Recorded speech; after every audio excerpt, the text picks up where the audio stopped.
Hello, everybody. It's Monday, which means it's time to talk box office, which means it's time to chart. I'm your host, Dan Murrell. Ross Cornett is away on assignment today, but I'm joined by Lon Harris. Hey, what a pleasure to be here once again. Lon, thank you so much for filling in, as always. Always a delight. And we are talking about the second Eli Roth movie to be released in 2018. That's right, yeah. But the first one to top the box office, The House with a Clock in Its Walls, was the #1 movie over the weekend.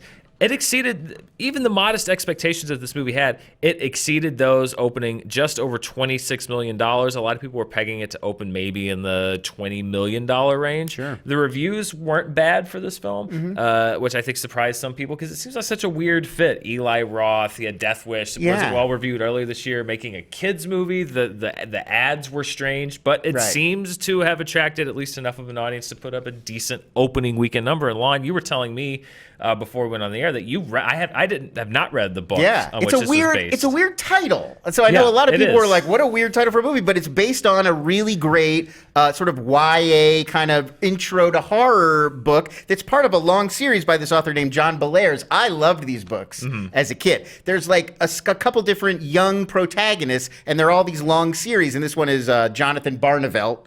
There's a whole bunch of these books, so they could keep making. They could make, I think, 5 or 6 more of these still based on these John Bellairs novels. Well, the movie that I've talked about comparing it to because of the Jack Black similarity is Goosebumps. And I think that it's, kids' books around Halloween. It's a fair comparison to make. So looking at how this movie, another Jack Black kind of spooky movie, opened, Goosebumps opened about the same, but Goosebumps actually, it opened a little bit lower. It opened closer to Halloween. So House with the Clock in Its Walls has a little bit more time towards Halloween if it wants to grab that Halloween kids audience. Goosebumps cost a little bit more. Goosebumps cost $58 million. Clock in Its Walls cost $42 million. And Goosebumps has a sequel coming out. So if The House with the Clock in Its Walls continues to do well, it's got some, we'll talk about the worldwide, it's got a little bit of ground to make up. It might rely a little bit more on its domestic gross than Goosebumps did. But I think if it does well, considering that Goosebumps got a sequel based on its $150 million global gross, I don't think it's out of the question if they can keep the budget low that we might see a sequel to this film. It is really fascinating, too, because Goosebumps is built on such a well-known, popular IP. I mean, that's a brand name everybody knows. This is a much more obscure book. So it's interesting that they kind of performed almost the same. It sort of gives the lie to the... Are you getting that much juice out of adapting a well-known series of books? Was it the marketing? Was it the casting? You've got not only Jack Black, but Cate Blanchett. That's true. As one of the two leads. I don't know how much of a draw Eli Roth was. Certainly not for kids, but did it draw adults? That's going to be the question. We'll look at how this film does. And we're also going to talk about Jack Black later in the show because I want to talk about his career path and what might be ahead for him. But let's talk about Eli Roth because this was a weird kind of move for him for a lot of people. This was also easily the highest opening weekend for him in his career, with a few caveats. Number one, this was opening on more screens than any Eli Roth movie ever opened on. It also had a bigger budget than any movie Eli Roth ever directed. So, of course, you would hope that it is his biggest debut, which it was. But look at that. It's like the Sesame Street game. One of these things is not like the other. I mean, I love that the Hostel Part 2 poster is just meat. just viscera. Gristle up close. But this was in the way that Jack Black is following this career trajectory, I think it's a very intriguing move from Eli Roth to do this as well. But much better than his other film. I mentioned Death Wish. That film made $34 million worldwide off a $30 million budget. House of the Clock in Its Walls has already surpassed that number. So best in show for Eli Roth this year so far, although it wasn't a huge bar. Much better reviewed. Death Wish, even before it came out, the sort of word was out that this is not a great movie. And I think Bruce Willis at this point has that. People know that he's not giving his all, and that a new Bruce Willis movie isn't an event like it was even a few years ago. I think that probably hurt Death Wish. Might have hurt it just a little bit. So tops for Eli Roth for his career, but certainly not representative of his body of work. Maybe he's been barking up the wrong tree, making this really like disgusting torture porn stuff. That's not where the interest lies. You should be aiming for the kids. I felt like watching the movie. I liked the movie. Roth liked the movie, and I actually thought that seeing the movie, he was a good choice because it had had an edge to it. If there is such thing as a hard PG, this was a hard PG. Yeah. And I feel like this was a weird blend of like these two things don't seem like they're going to go together. But I mean, that's what was cool about the book. And when I first heard they were making a movie, I really hoped they were going to do that, because it has a little bit of a macabre edge for something that's for kids. It is dark, and it is kind of like a little H.P. Lovecrafty in that way, like 5%. And that's cool that he was able to keep that sort of in the movie.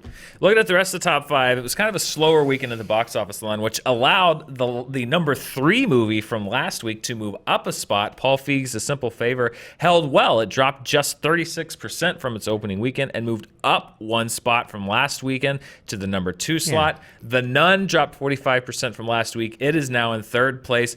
Lon, we were talking about, Roth and I, about how it was compared to Paranormal Activity 3. First and second weekends pretty much matched up in lockstep. It's now tracking, its 3rd weekend tracked a little bit ahead of Paranormal Activity 3. It has crossed the $100 million mark, and it's going to cross another threshold very soon. We're going to talk about when we look at the global numbers. Yeah, but The Nun, strangely, not the best movie in the Conjuring franchise by just about any metric, but is actually domestically doing pretty well, doing great considering its budget. Quality-wise, we had a whole show about what could happen to the franchise, but you can go look that up if you want.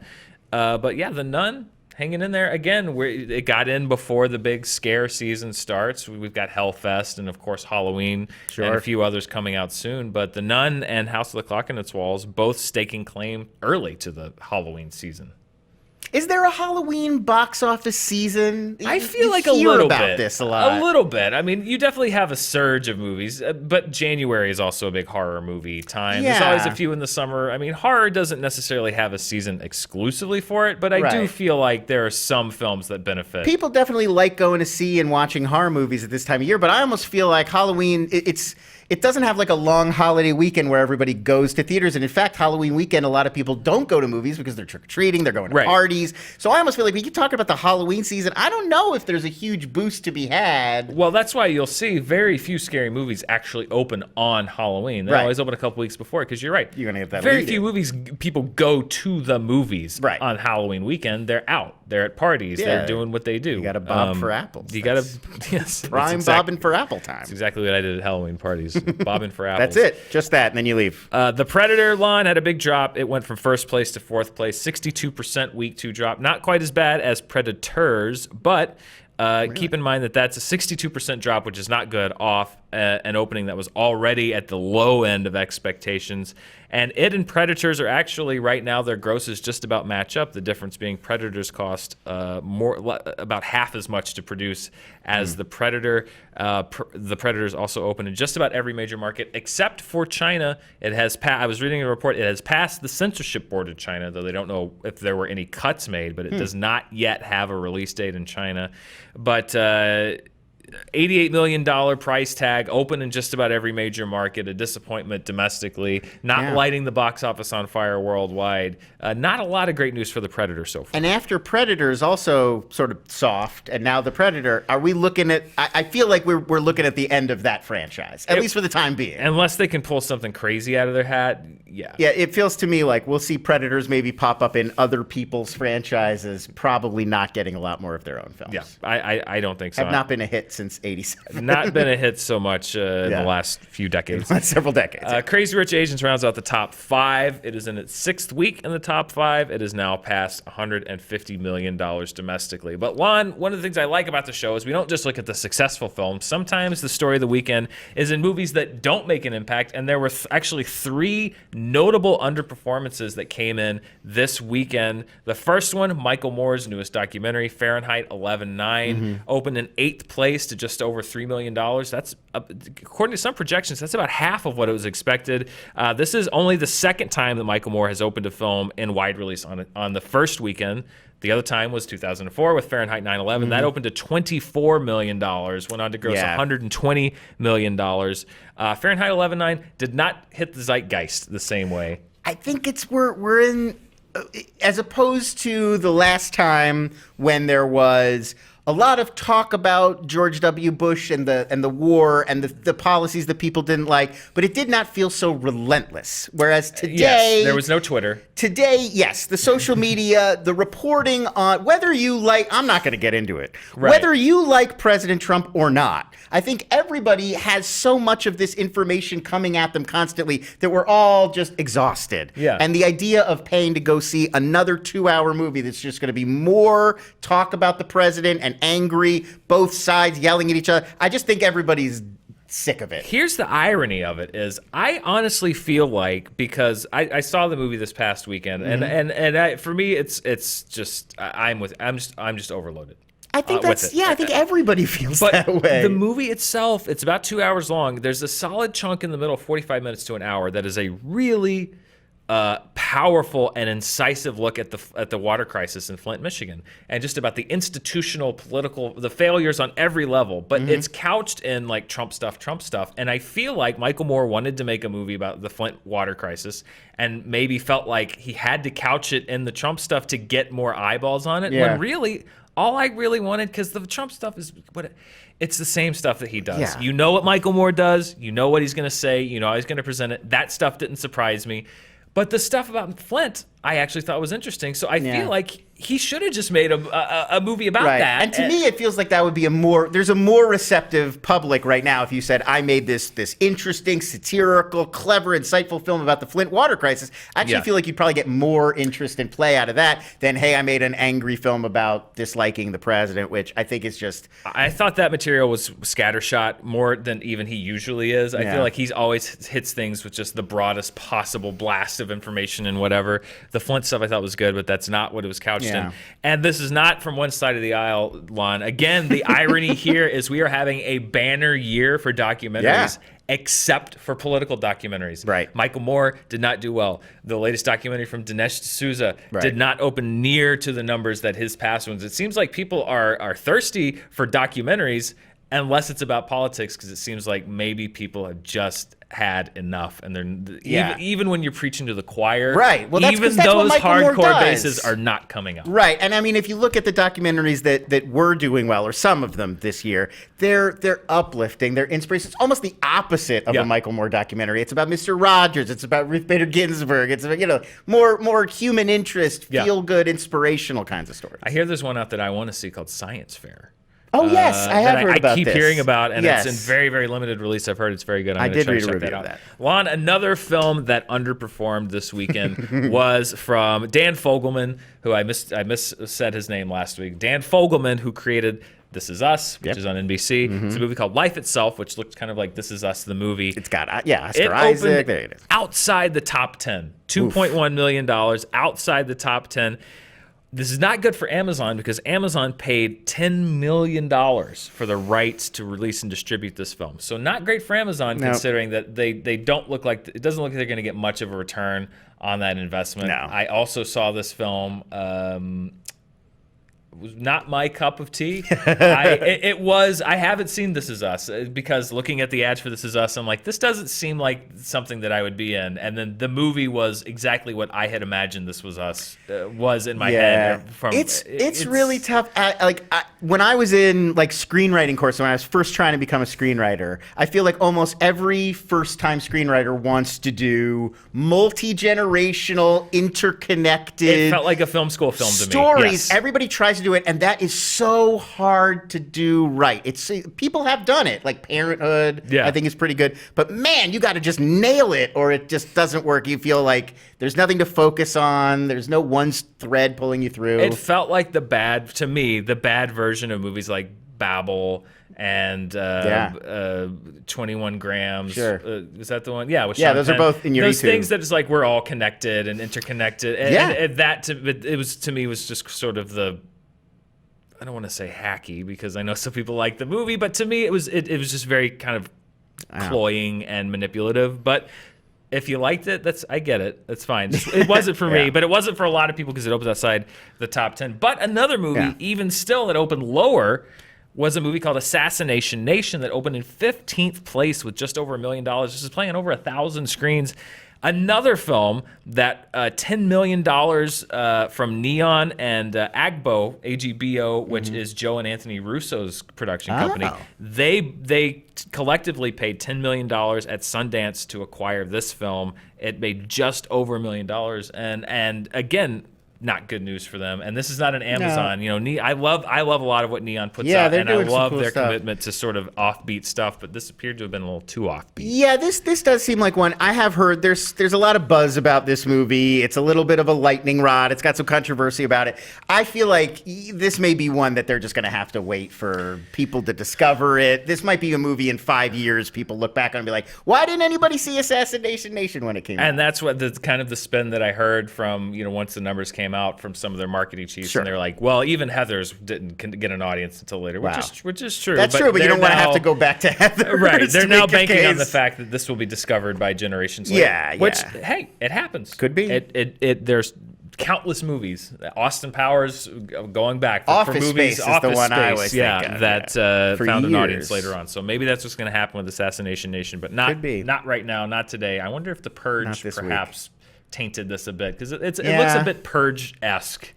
I wonder if people thought they might have seen it before. Yeah, maybe so. I don't know.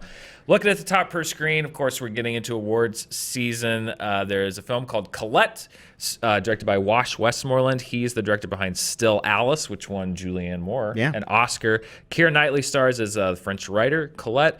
She wrote Gigi. At one time, she was considered one of France's, certainly France's best female writer, by many France's best writer, or by some period in her era.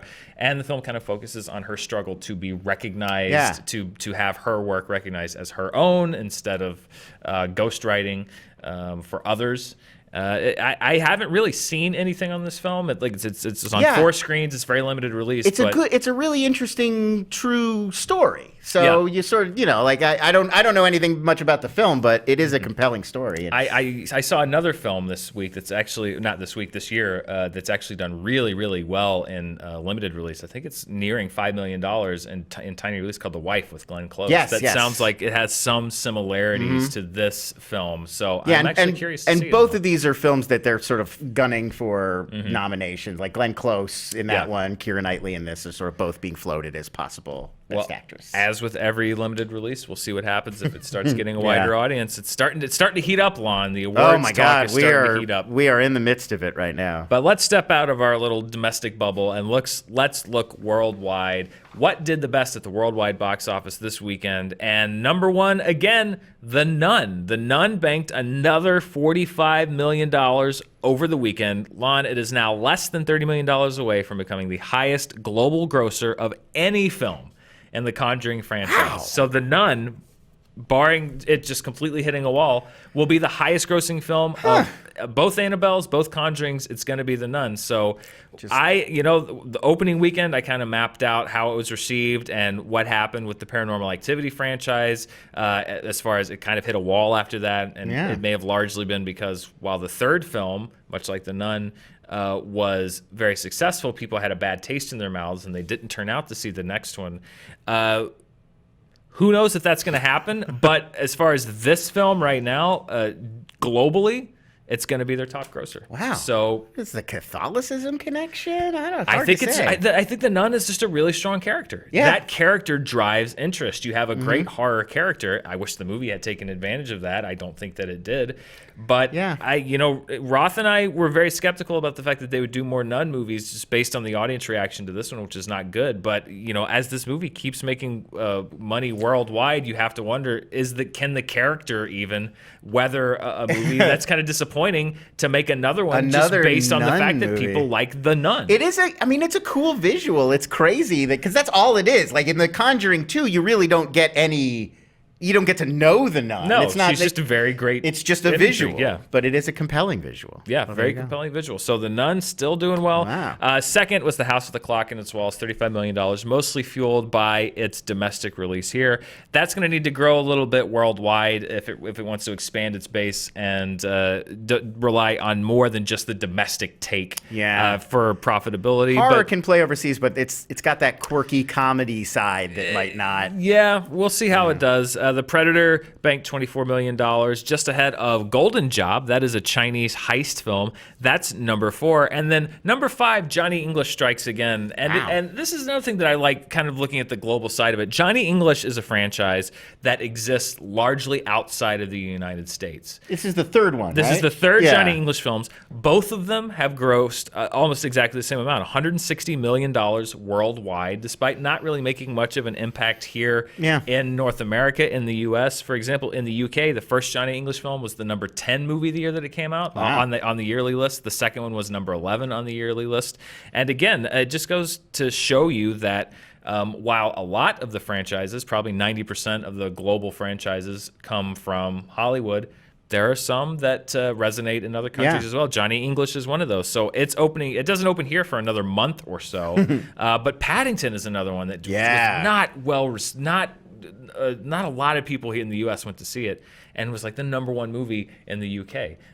That's the kind of marketing that you're seeing more and more from studios. Well, maybe it doesn't work in this market, but it could be enough for it to work in markets overseas. You could sell a movie in the UK on Rowan Atkinson. He's a huge TV star over there. It doesn't quite, we know him as Mr. Bean in this country, but doesn't have the same kind of following. Yeah. Blackadder never took off. No. So even though Johnny English, not a household name here in the U.S., third movie's opening to over $20 million overseas. So we'll see how it does here when it opens in October. I've seen the first one. It's fun. I haven't seen I have not seen either. The second one, Johnny English Returns, I believe. Yeah. It's like it's Mr. Bean plus Bond. I mean, it's what you'd expect from the marriage of those two guys. That sounds about right. Yeah.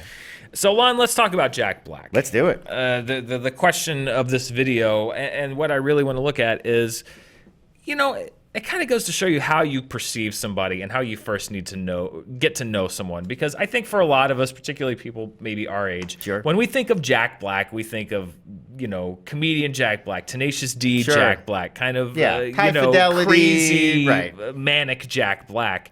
But if you look at his career, The House with the Clock in Its Walls just being the latest, I think that Jack Black may be pulling off one of the most successful career reinventions of anybody working right now. And here's why.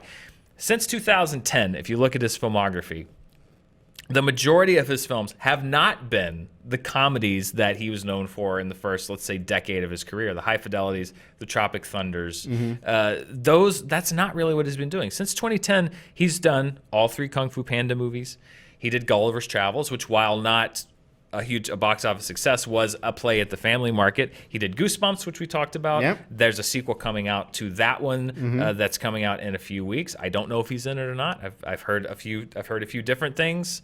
Yeah, I thought he was not in the sequel. But I think that they're trying to. I think they're saying that he's not, but I've heard some rumblings that they might be pulling, which would be really weird if he was in it, because then he's in both. He's in Goosebumps and not Goosebumps. Crazy kid horror franchises. Jumanji, obviously, massive hit, and then. Like we mentioned, The House with the Clock in Its Walls. I think one of the most impressive things about Jack Black is he's kind of subtly has become one of the most dependable family entertainers working today. And I don't know if a lot of people think of him like that. Well, that's what he's really good at, that like compartmentalizing. So he's in a ton of kids stuff. He's hosted like the Kids' Choice Awards.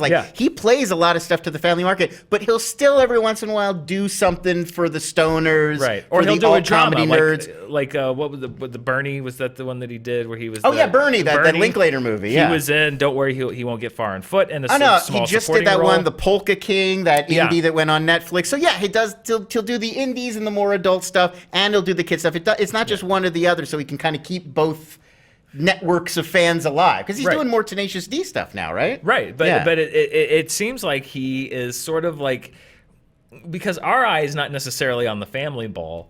I think he's actually very successfully making a career. As a matter of fact, if you look at his top worldwide grossers, when you look at the face of Jack Black around the world, it is not the kind of zany madcap comedian that we know. Looking at his top 5 grossers, 3 of them are Kung Fu Panda movies. Jumanji is number 1, and then King Kong, 2005 King Kong, which he was a supporting role in. You know what is interesting?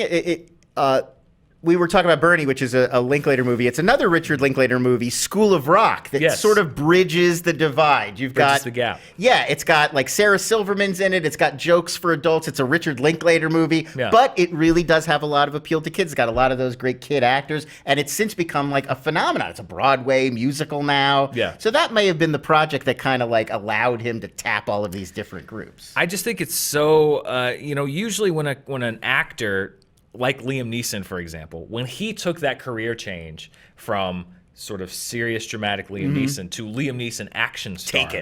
Taken, The Gray, like all of that stuff. Even though The Gray was much more of a drama, it was certainly marketed as an action movie. He's gonna punch a wolf, folks. But he's on the plane, he's on the train, he's running down bad guys and blowing stuff up. Like I think a lot of people were like, look at Liam Neeson's career reinvention. Wow, he has really reinvented himself and become something that we never thought he could be. Isn't that amazing? I think that Jack Black has sneakily reinvented himself to a new generation as one of the most dependable faces for a family marketed film in Hollywood. And it really, I didn't even really think about it until I saw how good, I thought he was really good in this movie, House of the Clock on Its Walls, and then I thought back, Jumanji, I thought he was great. That is a film that's making a play for families. Sure, The Kung Fu Panda franchise, I mean, he is the voice of that franchise. He is the face of that franchise in a lot of ways. Goosebumps. I just wanted to kind of take a moment to the show and applaud him because I think that is a pretty impressive thing to do because he was the ultimate edgy sort of like bad boy. Right. And I think he's really kind of subtly reinvented himself. And usually you can't, like, comedians have trouble trying to play to both groups. Like, you get sort of pigeonholed into this is what you do. Like, if I say Kevin Hart's going to be in a movie, you know what that movie, like, we all get what a Kevin Hart movie is. Right. But Jack Black sort of manages to find a spot for himself in a whole bunch of different kinds of tones and styles. Yeah. So, Jack Black, I see you. Good job. And by the way, those movies, the ones that I've seen, not half bad. So he's not even starring in bad kids' movies. They're actually pretty decent. And I have to say, as long as we're praising him, he's a delightful guy. He's very, very nice. Yes. That's good to hear. I don't know him personally, but that's good to hear. I met him once. He came on a show that I was producing, and then I saw him a few weeks later at Festival Supreme, that big comedy festival. Yeah. And he saw me and recognized me and came right up and said hello and greeted me. And he did not have to do that. Actually, I worked on a crew with him one day for a thing that was based on Gulliver's Travels, and he did do one thing that I thought was like when the day was over, he went to every single person on the crew and shook their hand and said thank you, which you don't see a lot. Actually, that reminded me. I worked with him on one day on one thing a good as dude, a PA. a genuinely good dude. So good job, Jack Black.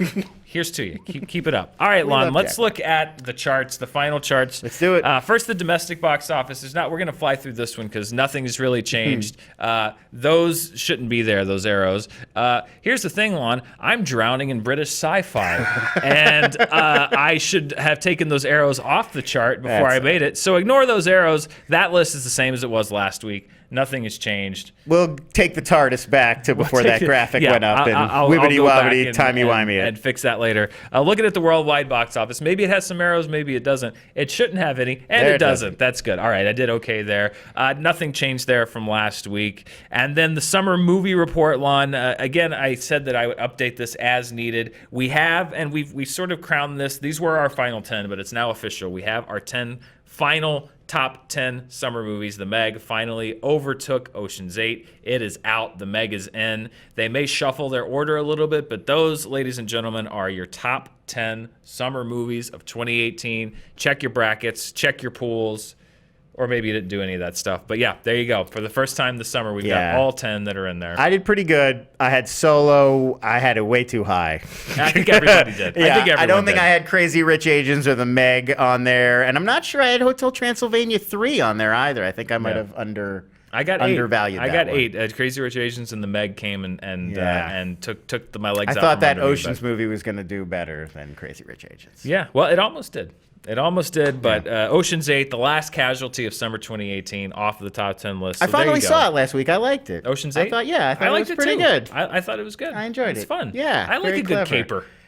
I don't want to spoil anything. They tease a thing that you think is going to come by the end of the movie, and then they don't do it. I was delighted. I thought they were going to do that thing. And then they set it up so perfectly to do it, and they didn't. But I liked that they didn't do it. Yeah. Yeah, it would have been expected. So who knows? If there's an Ocean's 9, maybe that there will be a It's a great moment that plays because it doesn't go where you think it's going to go. Lon, as always, thank you so much for joining me to talk charts. How fun. I enjoyed every time. Always a pleasure. And thank you for watching. This week, we've got a little bit of a layover week before the 1-2 punch of Venom and A Star Is Born next weekend. I'm trying to think what else. We got Hellfest, I think, opening this weekend. Hellfest is this weekend. No, there's one. Littlefoot. That's the big one this weekend. Littlefoot is animated opening on Yeti like thing. 4,000 plus screens. So that's going to be the big one. Animation, always a chance to blow the doors off. We'll see how it does. I'm going to play catch up. I got some stuff to go see. Yeah, I got to catch up on some stuff too. Plus, I think we're going to go see Hellfest. Mara, she loves the scary movies. I want to see Hellfest. We love doing the Halloween Horror Nights, so that's just right up our alley. I'm also seeing Venom this week. Ooh, I don't even get to see it till next week, so I'm excited. No spoilers. Don't tell me if he becomes a symbiote. Symbiote? Symbiote? Yeah. Whatever. Doesn't matter. However Eminem says it, that's the way I'll go. Thank you guys for watching, and we will see you next week as always. And thank you for tuning into Screen Junkies News. Bye.